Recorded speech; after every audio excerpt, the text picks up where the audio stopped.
Good morning, students. As in last lecture, we discussed about kingdom fungi. Now, today we are going to discuss about the classification of this kingdom. Various classes. The first is Phycomycetes. Phycomycetes इसमें आने वाली fungus जैसे for example बेटा Rhizopus, 10th में पढ़ी है आपने, bread mould. Second बेटा इसमें आने वाली फंगस एल्ब्यूगो। इनके क्या कैरेक्टरिस्टिक हैं बेटा, ये कहाँ मिलती हैं? ये एक्वेटिक हैबिटेट है बेटा इनका। सेकंड बेटा कहाँ मिलेंगे? डिकेइंग वुड,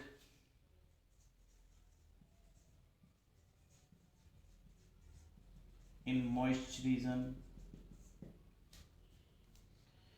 और they are obligate parasites in plants.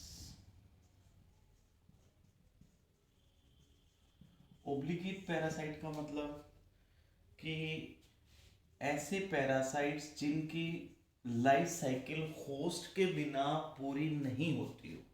अगर होस्ट नहीं मिलेगा तो इनकी लाइफ साइकिल कंप्लीट नहीं होती, तो इसलिए हम इनको कहते हैं ऑब्लिगेट पैरासाइट्स।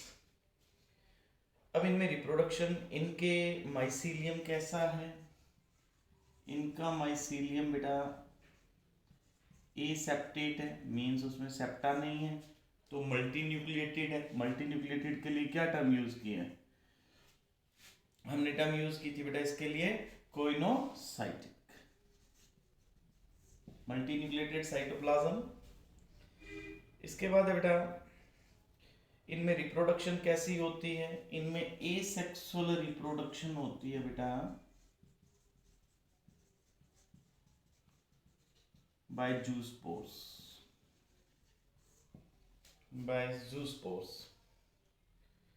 और बाय एप्लेनोस्पोर्स जो नॉन मोटाइल है बेटा।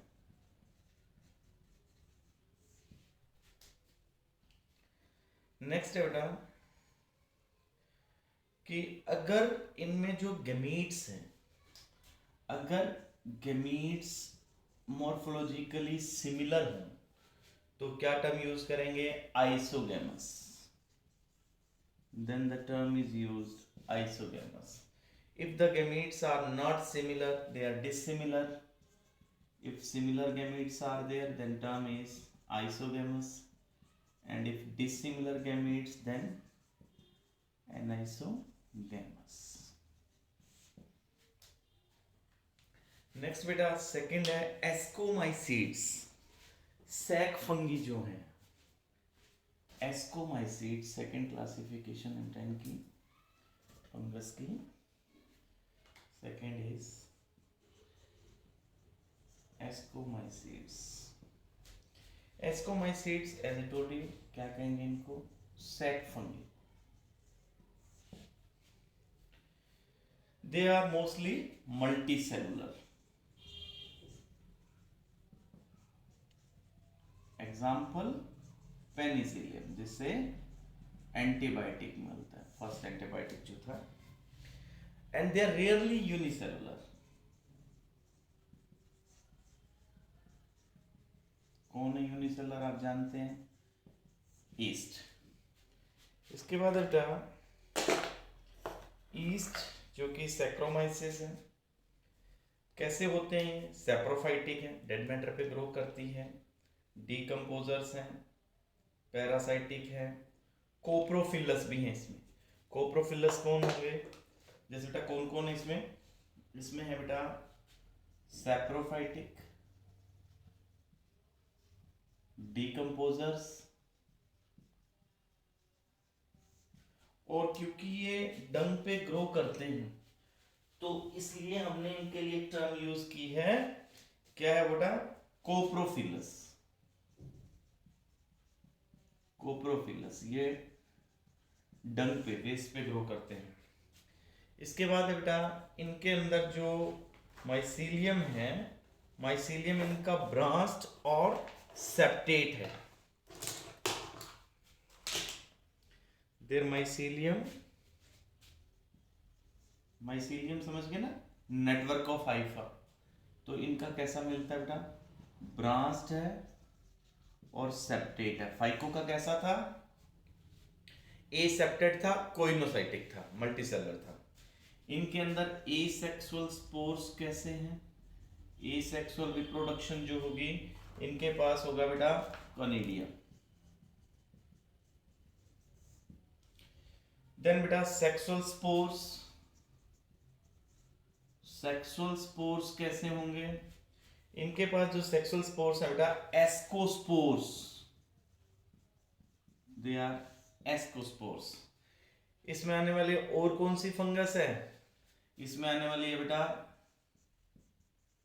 एस्परजिलस, और कौन है बेटा क्लेविसेप्स, और कौन है न्यूरोस्पोरा।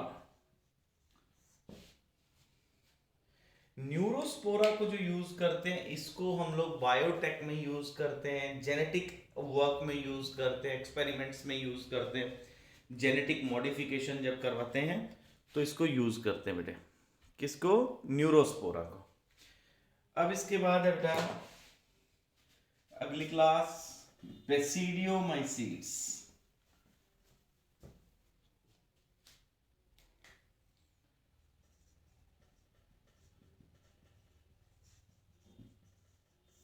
बेसिडियोमाइसीट्स इनको आप जानते ही हैं, जैसे मशरूम, मशरूम आती है इसमें बेटा, इसमें ब्रैकेट फंगी,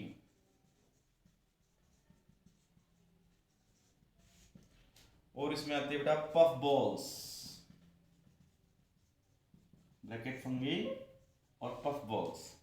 हाँ जी, कहाँ ग्रो करते हैं बेटा, ये सॉइल में ग्रो करते हैं।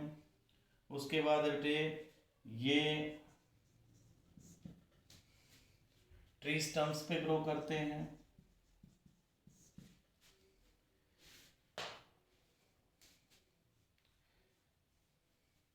प्लांट बॉडीज के अंदर ये पैरासाइट्स हैं, पैरासाइट्स ऑन प्लांट बॉडीज, वहां पे ये डिजीजेस कॉज करते हैं, रस एंड स्मट्स।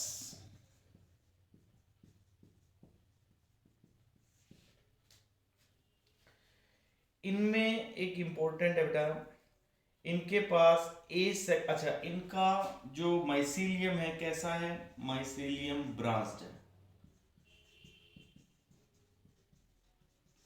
माइसीलियम ब्रांच्ड और सेप्टेट, जैसा हमने लास्ट पढ़ा।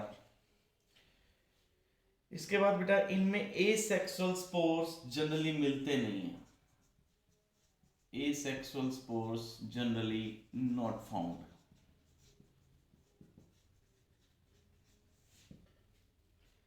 सेक्स ऑर्गन्स अब्सेंट है, बेसिडियो के पास सेक्स ऑर्गन्स अब्सेंट है। तो फिर कैसे इनके अंदर रिप्रोडक्शन होती है, इनके पास बेटा जो प्लाज्मोगेमी होगी, प्लाज्मोगेमी पता है ना, बताया शुरू में, प्लाज्मोगेमी का मतलब फ्यूजन जो होगा सेल्स का वो किस किस के बीच होगा, प्लाज्मोगेमी होता है इनके बीच में बेटा वेजिटेटिव सेल्स में।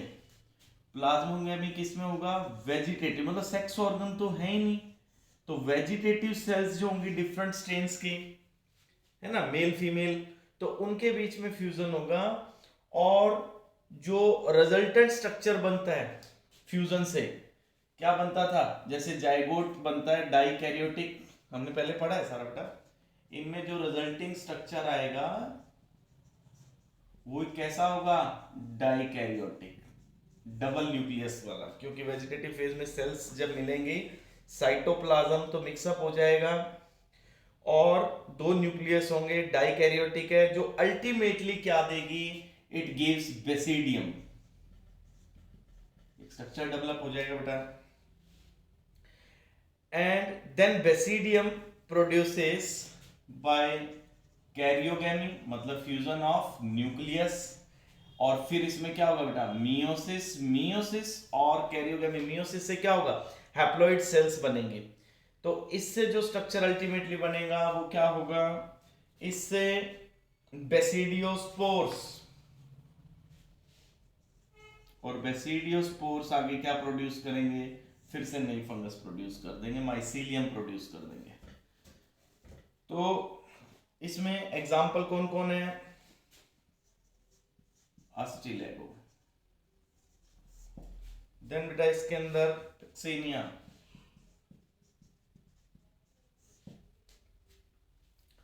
This is smut, and this is rust, then beta one more agaricus which is actually mushroom. Then next is deuteromycetes. Deuteromycetes कौन होंगे, they are actually imperfect fungus. Deuteromycetes imperfect fungi.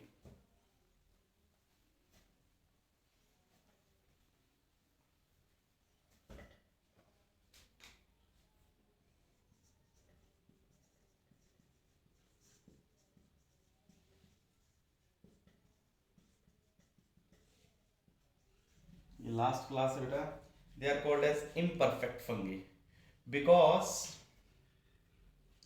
इसमें क्या है, only asexual and vegetative, तो जिसमें सिर्फ asexual और vegetative phases हो, सेक्सुअल नहीं है, तो कैसे हो गया बेटा ये इम्परफेक्ट। तो जैसे ही इनमें, अब जैसे हमने इसमें काफी क्लास रख रखी है इम्परफेक्ट फंगस में, क्यों रख रखी है, क्योंकि इनके पास वेजिटेटिव और एसेक्सुअल मोड मिलता है। जैसे सेक्सुअल मिलता है, अगर सेक्सुअल फॉर्म इनमें डिस्कवर होती है बेटा, तो इनको फिर अकॉर्डिंगली उन फंगस की क्लासेस में रख देंगे। तो when the sexual forms of these fungus get discovered, they were moved to classes, फिर हम उनको क्लासिफाई कर देंगे।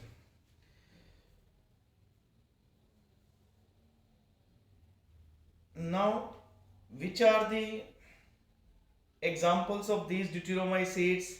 इसमें आने वाले बेटा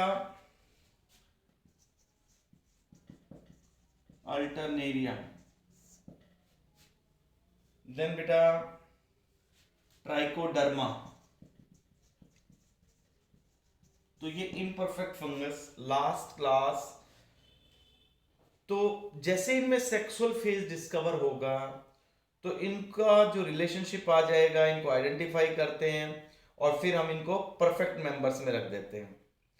बाद में परफेक्ट मेंबर्स में कहाँ, जैसे एस्कोमाइसीट्स में, बेसिडियोमाइसीट्स में। तो मींस जिन फंगस के अंदर हमें सेक्सुअल फेज नहीं मिल रहा है, हमने उनको इस क्लास में रख दिया इम्परफेक्ट में, जिनके पास एसेक्सुअल या वेजिटेटिव मोड है। जिनके पास सेक्सुअल, अगर इनमें ही सेक्सुअल डिस्कवर होता है, then they later move to the different classes like basidia और ascomycetes. Now the last topic of this chapter, viruses. Virus जो बहुत डेंजरस है बेटा, वायरसेस। वायरसेस के साथ बेटा वायरॉइड्स, प्रियॉन्स। वायरसेस जो क्लासिफिकेशन अभी हमने पढ़ी है, 5 किंगडम क्लासिफिकेशन, मोनेरल्स, प्रोटेस्ट, फंगी और प्लांटी आगे पढ़ेंगे, एनिमलिया पढ़ेंगे, उनमें कहीं भी इनको जगह नहीं मिलती, किसी क्लासिफिकेशन में ये नहीं आ रहे, क्योंकि ये इनके पास सेल्स हैं ही नहीं, they are not living. Virus जो है वो आप लोअर क्लासेस से पढ़ते आ रहे हैं, लिविंग और नॉन लिविंग के बॉर्डर पे रखते हैं हम इनको। लिविंग इसलिए नहीं है क्योंकि इनके पास सेलुलर स्ट्रक्चर नहीं है। नॉन लिविंग नॉन लिविंग क्यों नहीं है, क्योंकि ये बॉडी के अंदर जाने के बाद लिविंग वाले फीचर्स शो करते हैं। So now viruses are non-living.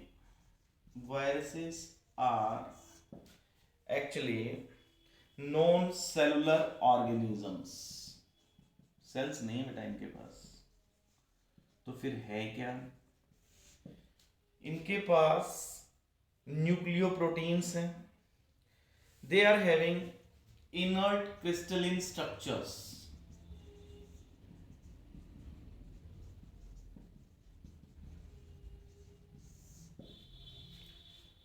outside the living cells.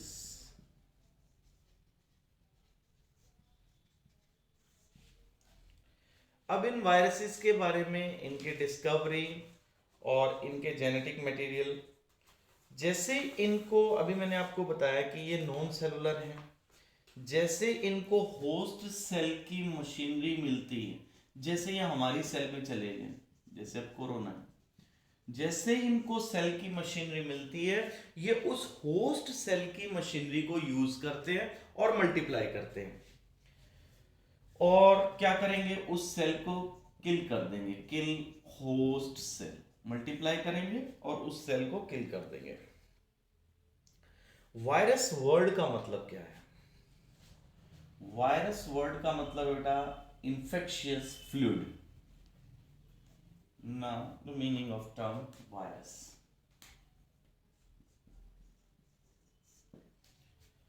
Virus, that means venom or poisonous fluid.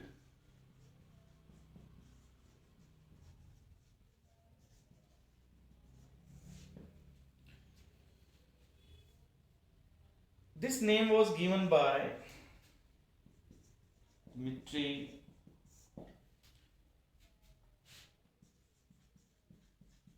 Ivanovsky in 1892. इन्होंने इनको आइडेंटिफाई किया कि वो माइक्रोब्स जो मोजाइक डिजीज कोज करते हैं तंबाकू के अंदर। मैं फिर रिपीट कर रहा हूं, वायरस वर्ड का मतलब poisonous fluid. When they were discovered in 1892, they were discovered as microbes which causes the mosaic disease of tobacco. फिर हमें पता लगा जी ये तो स्मॉलर देन बैक्टीरिया है, उससे भी छोटे हैं, मतलब उस टाइप के नहीं है।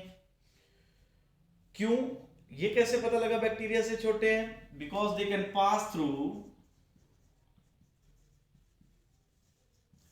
because these organisms can pass through bacteria proof filters. अभी इनको क्रॉस कर जाते हैं फिल्टर्स को, तो इट मीन्स उससे स्मॉलर इन साइज है बैक्टीरिया से।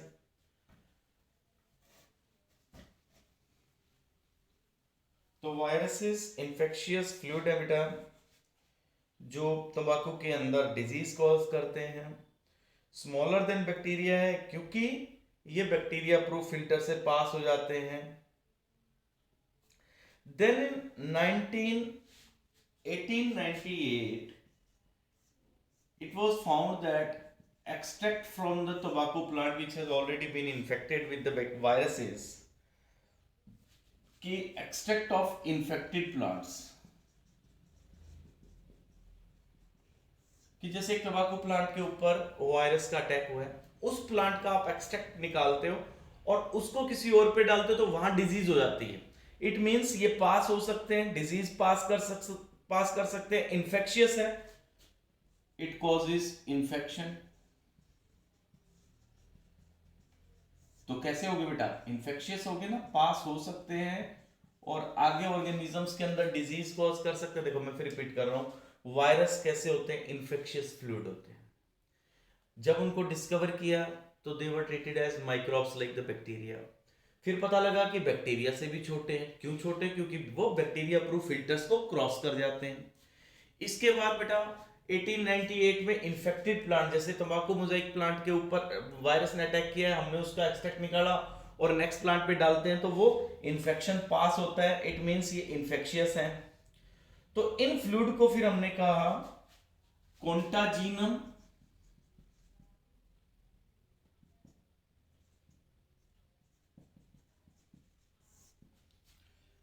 contagium, vivum fluidum. They were called contagium, vivum fluidum. तो इसका मतलब क्या हुआ? Infectious living fluid, infectious living fluid. Then बेटा W.M. स्टैनली in 1935 इन्होंने ये कहा कि viruses can be crystallised, crystal बनाए जा सकते हैं. जैसे केमिस्ट्री में आप सॉलिड के क्रिस्टल्स देखते हो, तो वायरस को भी क्रिस्टलाइज किया जा सकता है. फिर ये इनर्ट होते हैं, इनर्ट आउटसाइड होस्ट सेल्स, कि होस्ट सेल्स ना मिले तो ये नॉन लिविंग वाले फीचर शो करते हैं. तो इट मींस देखो, किसी लिविंग सेल में जाने के बाद कैसे फीचर है? अटैक करता है, इन्फेक्शियस है, डिजीज कॉज करता है. आउटसाइड द लिविंग सेल कैसा है? आप उसको क्रिस्टलाइज करा सकते हो, जैसे सॉल्ट्स की कराते हो. बाहर सेल के ये इनर्ट है. इट मींस हम इनको क्या कह सकते हैं? देखो बेटा, ऑब्लिगेट पैरासाइट्स. ऑब्लिगेट पैरासाइट क्या मतलब है इसका? कि ऐसे पैरासाइट्स जो विदाउट होस्ट नल है, कुछ नहीं है, जीरो है, जिनको अपनी लाइफ साइकिल के लिए होस्ट रिक्वायर्ड हो, तो इट मींस वो क्या है? ऑब्लिगेट पैरासाइट्स है बेटा. इसके बाद बेटा वायरस के पास होता क्या क्या है? वायरस के पास जेनेटिक मटेरियल होता है. जेनेटिक मटेरियल कौन सा होगा? उसके पास आरएनए हो सकता है, उसके पास डीएनए हो सकता है. दोनों नहीं. आरएनए वाले जो वायरसेस हैं वो प्लांट्स को इन्फेक्ट करते हैं. डीएनए और आरएनए वाले दोनों एनिमल्स को इन्फेक्ट करते हैं. तो किसी भी वायरस में आरएनए और डीएनए दोनों नहीं मिलेंगे. No virus with DNA and RNA. ये इंपॉर्टेंट है. इसके बाद है, होता क्या है वायरस? इसके पास बेटा न्यूक्लियोप्रोटीन होते हैं, ठीक है जी, एंड जेनेटिक मटेरियल. न्यूक्लियोप्रोटीन है, जेनेटिक मटेरियल है, अभी डिस्कस किया हमने. तो वायरसेस जो प्लांट्स पे अटैक करते हैं वो कैसे मिलता है बेटा? उनके पास सिंगल स्ट्रैंडेड आरएनए. और वायरसेस जो एनिमल्स पे इफेक्ट करते हैं, जिनके पास सिंगल और डबल स्ट्रैंडेड, जैसे ये एनिमल पे जो अटैक करेगा ना, उसके पास जो आरएनए होगा वो सिंगल या डबल स्ट्रैंडेड भी हो सकता है. सिंगल और double stranded. RNA double stranded कैसे होगा? आरएनए जैसे 5 to 3 और इसका कॉम्प्लीमेंट्री पार्ट भी हो 3 to 5 वाला, तो हम इसको बोलते हैं कैसा है? डबल स्ट्रैंडेड है ये. हाँ जी. तो एनिमल्स में अटैक करने के लिए वायरस कैसा होता है? आरएनए विच में भी सिंगल और double stranded. But those infects plants are single stranded RNA, and those attacks with animals also with the maybe with the DNA also. Okay. इसके ऊपर जो प्रोटीन कोट होगा, इनके पास स्ट्रक्चर कैसा होता है? इनके पास बेटा जैसे जेनेटिक मटेरियल, जैसे उसके पास डीएनए है, डीएनए को कवर करता हुआ क्या क्या होगा? प्रोटीन. प्रोटीन को क्या कहते हैं बेटा? Capsid layer. कैप्सिड. और कैप्सिड किसका बना हुआ है? It is composed of small सब यूनिट्स. वायरस के ऊपर, वायरस के पास क्या है? जेनेटिक मटेरियल है, और जेनेटिक मटेरियल को कवर किया हुआ क्या है? Protein, which is called as capsid. और इसको क्या कहते हैं? जो स्मॉल यूनिट्स हैं, कैप्सोमियर्स. कैप्सोमियर्स। तो ये कैसे होते हैं? ये अंदर जेनेटिक मटेरियल को प्रोटेक्ट करने वाले होते हैं। ओके, नाउ कैप्सोमियर्स कैसे मिलेंगे आपको? ये हेलिकल अरेंजमेंट में मिल जाएंगे या फिर आपको बेटा पॉलीहीड्रल, हेलिकल या पॉलीहीड्रल। हमारे पास जैसे जो डिजीज है, mumps, small pox, herpes, influenza, AIDS, ये कैसी डिजीजेस हैं? ये वायरस वाली डिजीजेस हैं। इसके बाद बेटा नेक्स्ट है वायरॉइड्स। वायरॉइड्स क्या होते हैं? वायरॉइड्स और वायरस में डिफरेंस है। वायरॉइड्स 1971 में टी.ओ. डाइनर इन्होंने डिस्कवर किया कि ऐसे इन्फेक्शियस एजेंट्स जो स्मॉलर देन वायरस हों, वायरस से भी छोटे हों, इन्फेक्शियस हैं, अटैक करते हैं। और जैसे इन्होंने डिजीज कोज किए बेटा, potato spindle tuber disease, potato spindle tuber disease. ये एक्चुअली जो वायरॉइड्स हैं, they are free RNA। infection is caused by free RNA, no other structure is there।